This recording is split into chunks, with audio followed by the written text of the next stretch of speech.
आज जो एक्सपेरिमेंट हम करेंगे उसका ऑब्जेक्ट इस प्रकार है। To connect a 3-phase induction motor and study different starting methods, change its direction of rotation and measure its slip. Experiment का सर्किट डायग्राम स्क्रीन पर आपके सामने प्रदर्शित किया जा रहा है। इस एक्सपेरिमेंट को परफॉर्म करने में हमें इन apparatus की आवश्यकता होगी।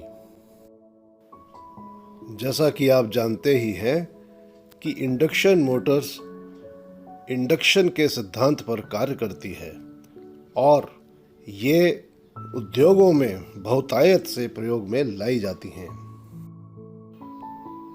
यह सस्ती, टिकाऊ और मजबूत होती हैं और इनका स्पीड रेगुलेशन भी अच्छा माना जाता है।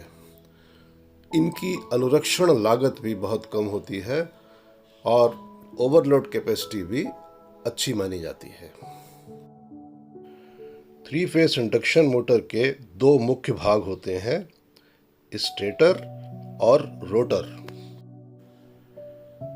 स्टेटर सिलिकॉन स्टील की लैमिनेशन से बना होता है जिससे एडी करंट लॉसेस को कम किया जा सकता है और ये पूरी असेंबली योक पर फिट रहती है। इस स्टेटर पर पूरी परिधि में स्लॉट्स बने होते हैं जिसमें इंसुलेटेड वाइंडिंग कंडक्टर्स को प्लेस किया जाता है और ये स्टार अथवा डेल्टा कनेक्शन में कनेक्ट किया जा सकता है। स्क्रीन पर आप एक स्क्विरल केज रोटर को देख रहे हैं। यह एक सिलेंड्रिकल शेप का होता है और लेमिनेटेड होता है और इसके प्रत्येक स्लॉट में एल्यूमिनियम अथवा कॉपर कंडक्टर की बार डाली जाती है और इन बार को दोनों तरफ एंड रिंग्स लगाकर शॉर्ट सर्किट किया जाता है। स्क्रीन पर आपके सामने 3-phase इंडक्शन मोटर के सभी पार्ट्स को प्रदर्शित किया जा रहा है।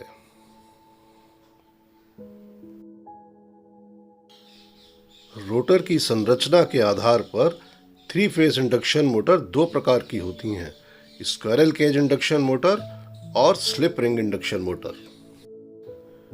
स्क्रीन पर आपके सामने एक स्क्विरल केज रोटर प्रदर्शित किया जा रहा है।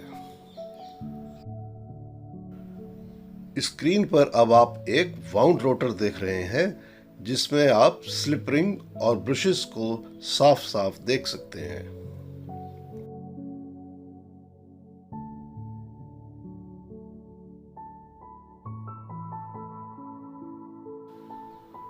स्लाइड में आप स्क्विरल केज इंडक्शन मोटर व स्लिप रिंग इंडक्शन मोटर का कंपैरिजन देख रहे हैं।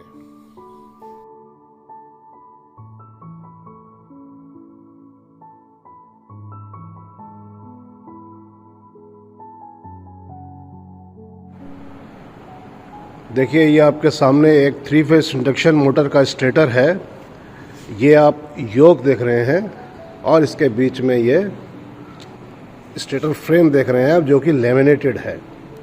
ये छोटी छोटी लेमिनेशन से मिलके बना हुआ है और ये एक स्टेटर के अंदर 3-phase वाइंडिंग हुई है आपके सामने और ये जितने भी आप कंडक्टर्स देख रहे हैं ये सब इंसुलेटेड है और ये थोड़े बड़े साइज़ की मोटर है, इसलिए इसके कनेक्शन हम स्टार और डेल्टा दोनों बना सकते हैं। इसमें ये 6 वायर्स आप देख रहे हैं लगे हुए हैं। तो ये इसका स्टेटर हुआ और ये फ्रेम है मोटर को कसने के लिए नीचे। और अब हम इसका अगर रोटर देखें तो देखिए, ये एक स्क्विरल केज रोटर है जिसमें कि ये इसके साइड रिंग्स हैं। एक साइड रिंग ये है और दूसरा इधर साइड रिंग है और इसके बीच में एल्युमिनियम की रॉड्स पड़ी हुई हैं। मोल्टन मेटल डाला जाता है जिससे कि वो चारों तरफ इसके एक पिंजरानुमा आकृति में लगी हुई होती है। ये इसका कूलिंग फैन है, ये आप शाफ्ट देख रहे हैं और इधर भी आप देखिए ये कूलिंग फैन है और ये इसकी एंड प्लेट और यहाँ पर हम इसके पावर लेने के लिए ये आप पुली देख रहे हैं इसमें लगी हुई है। यहाँ पर ये बियरिंग है।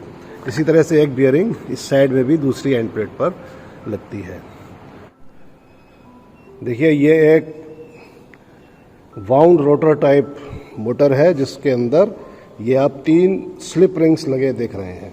देखिए ये इसके ब्रशेस लगे हुए हैं और ये देखिए ये इसकी पहली 3 आप देखिए स्लिप रिंग्स आपको दिखाई दे रही हैं। पहली स्लिप रिंग, दूसरी और तीसरी, और इनके ऊपर ये ब्रशेस लगे हुए हैं जो कि कनेक्ट होकर के रेजिस्टेंस स्टार्टर से जोड़ दिए जाते हैं। तो देखिए ये एक रेजिस्टेंस स्टार्टर है जिसको कि हम इस तरीके से रेजिस्टेंस को ऐड कर सकते हैं। तो slip ring induction type motor के अंदर ये एक स्टार्टर आता है और ये आपने स्लिप रिंग्स देखी, और इसका जो रोटर होता है अंदर वो वाउंड रोटर होता है। 3 फेज इंडक्शन मोटर की स्टार्टिंग करंट उसकी नॉर्मल लोड करंट से 5 से 6 गुना ज़्यादा होती है, जो उसको नुकसान पहुंचा सकती है। स्टार्टर्स स्टार्टिंग करंट से सुरक्षा प्रदान करते हैं और ओवरलोड और अंडर वोल्टेज प्रोटेक्शन प्रदान करते हैं। स्क्रीन पर आप ये 4 स्टार्टर्स देख रहे हैं जिनको हम 3 फेज इंडक्शन मोटर को स्टार्ट करने में प्रयोग में लाते हैं। डायरेक्ट ऑनलाइन स्टार्टर से हम 3 हॉर्स पावर तक की मोटर को चला सकते हैं, और इसमें हरा बटन मोटर चलाने के लिए और लाल बटन मोटर को रोकने के लिए प्रयोग में लाया जाता है। स्टार डेल्टा स्टार्टर से हम 15 हॉर्स पावर तक की मोटर को चला सकते हैं, और ये 3 प्रकार के होते हैं: मैनुअल टाइप, सेमी ऑटोमेटिक और automatic. Auto transformer starters 15 horse power से बड़ी मोटर्स को चलाने में प्रयोग में लाए जाते हैं।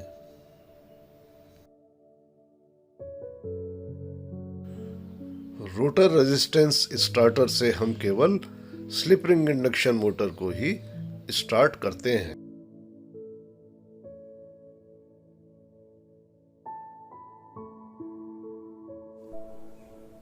देखिए जब हम किसी 3 फेज इंडक्शन मोटर के स्टेटर को 3 फेज सप्लाई से कनेक्ट करते हैं तो स्टेटर के अंदर जो वाइंडिंग कंडक्टर्स होते हैं उसके अंदर एक रोटेटिंग मैग्नेटिक फील्ड डेवलप हो जाता है जो कि सिंक्रोनस स्पीड की गति से रोटेट करता है और आंखों को दिखाई नहीं देता है। तो ये रोटेटिंग मैग्नेटिक फील्ड डायरेक्शन में, मान लीजिए कि ये एक क्लॉकवाइज डायरेक्शन में घूम रहा है। अब अगर हम चाहें कि इस मोटर का डायरेक्शन अगर बदला जाए तो हम क्या करेंगे, इस RYB जो फेज सीक्वेंस है इसको चेंज कर देंगे, यानी कोई भी 2 तारों को इंटरचेंज कर देंगे, यानी कि B को यहाँ कर देंगे, Y को यहाँ कर देंगे, तो फेज सीक्वेंस RBY हो जाएगा।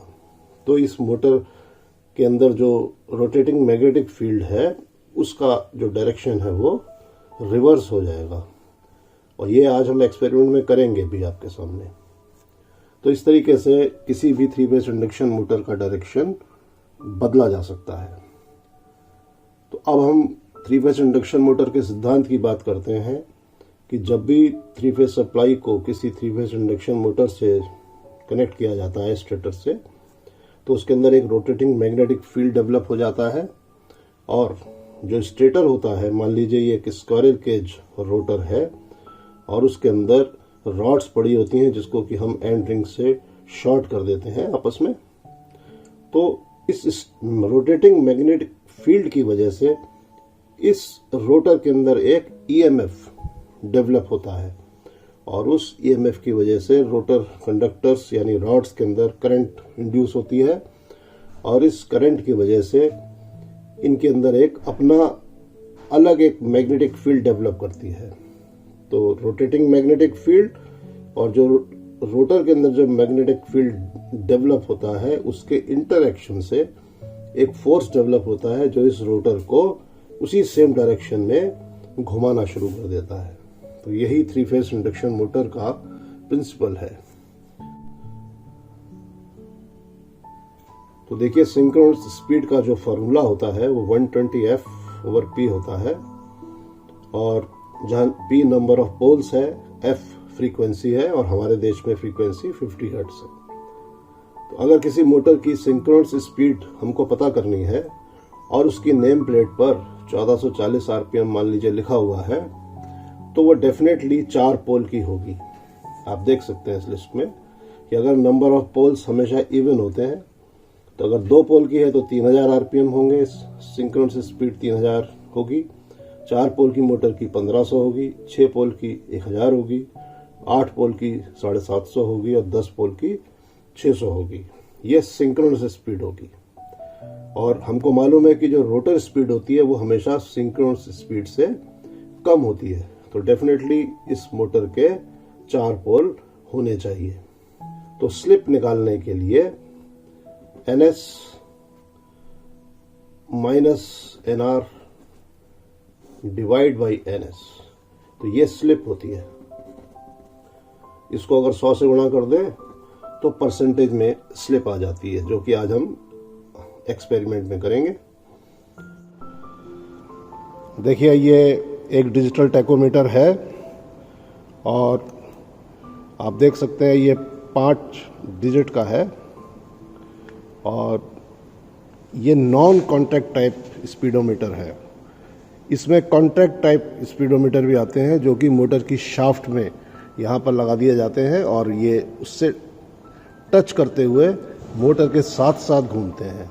लेकिन ये जो आपके सामने है, इसमें हम लोग क्या करते हैं कि जो घूमने वाले पार्ट के ऊपर, रोटर के ऊपर या शाफ्ट के ऊपर एक ऐसा एक पेपर लगा देते हैं जो कि फ्लोरोसेंट पेपर होता है, जो कि लाइट को रिफ्लेक्ट करता है।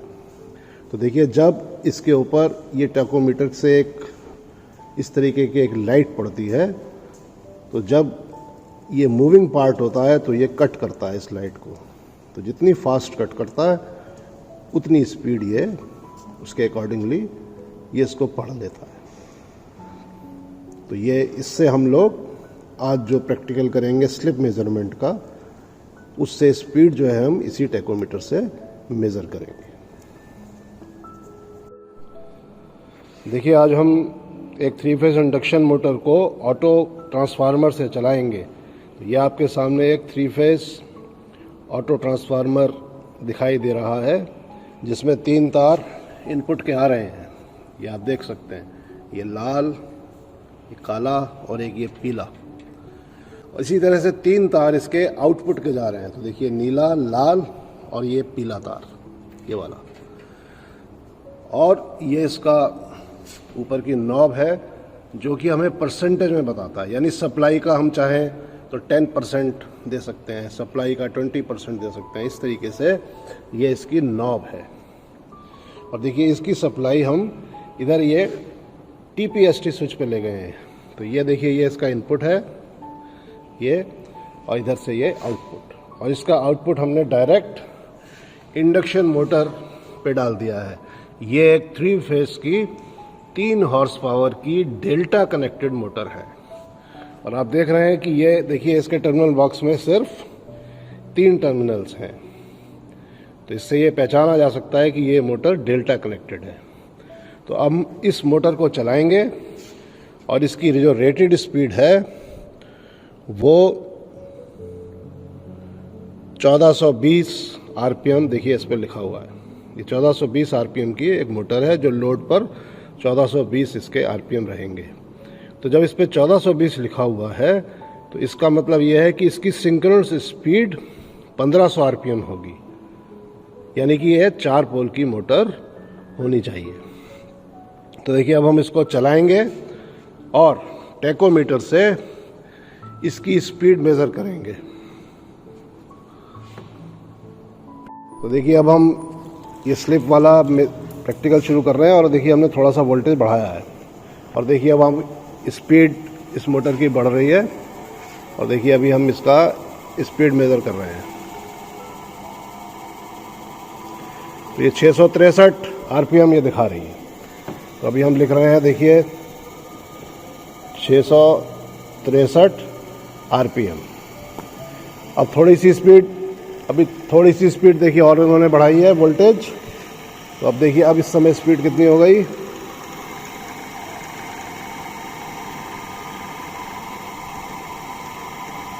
1278। तो देखिए ये 1278 78 आरपीएम, और इसकी स्लिप हम बाद में कैलकुलेट करेंगे। और थोड़ा सा बढ़ाइए वोल्टेज, और बहुत ज़रा सा बढ़ाइए बस। तो देखिए अब हम फिर दोबारा से इसकी स्पीड मेज़र कर रहे हैं। थोड़ी वोल्टेज बढ़ाई हमने।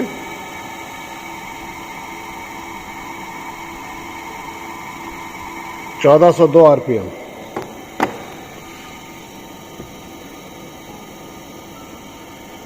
और देखिए अब हम थोड़ा सा इस मोटर पे लोड, जो हमने मैकेनिकल लोडिंग अरेंजमेंट लगा रखा है, थोड़ा सा बढ़ा रहे हैं।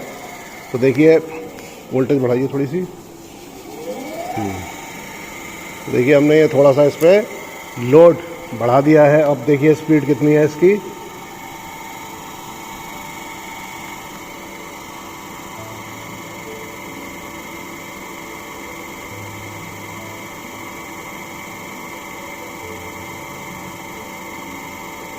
तो 1440 आरपीएम करीब।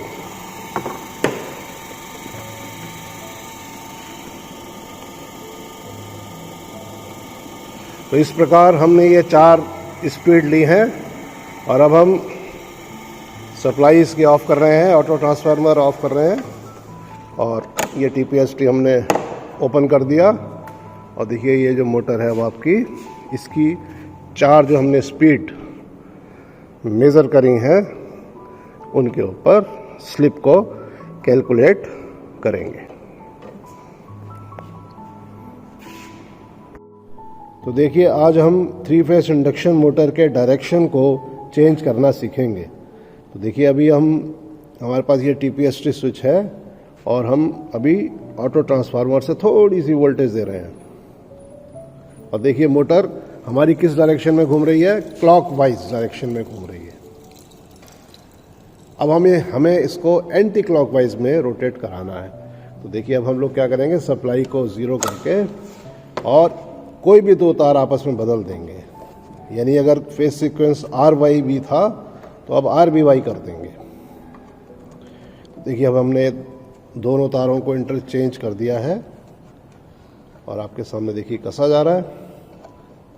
और इसके बाद फिर हम वोल्टेज देंगे और देखेंगे कि मोटर का डायरेक्शन एंटी क्लॉक हुआ या नहीं हुआ। तो देखिए अब हम ऑन कर रहे हैं और अब वोल्टेज देंगे और देखेंगे इसकी मोटर किधर घूमती है। तो देखिए अभी एंटी क्लॉक घूमने लगी। तो इस प्रकार से हम किसी भी 3 फेस इंडक्शन मोटर के डायरेक्शन को बहुत आसानी के साथ चेंज कर सकते हैं। तो देखिए अभी जो हमने एक्सपेरिमेंट किया और जो स्पीड नोट करी वो आपकी इस प्रकार है। पहली 663, दूसरी 1278, तीसरी 1402 आरपीएम और 1440 आरपीएम। और ये रोटर स्पीड है, NR है। तो देखिए कैलकुलेट स्लिप निकालने के लिए हमने पहली रीडिंग को देखिए NS minus NR over NS into 100 करके परसेंटेज में स्लिप निकाली। तो पहली की आई 55.8%, दूसरी की आई 14.8%, तीसरी की 6.5% और लास्ट जो है वो 4% आई। तो हमने देखा कि जैसे जैसे स्पीड बढ़ रही है स्लिप कम होती जा रही है।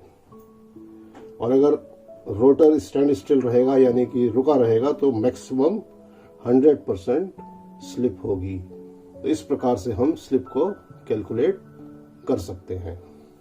Thank you.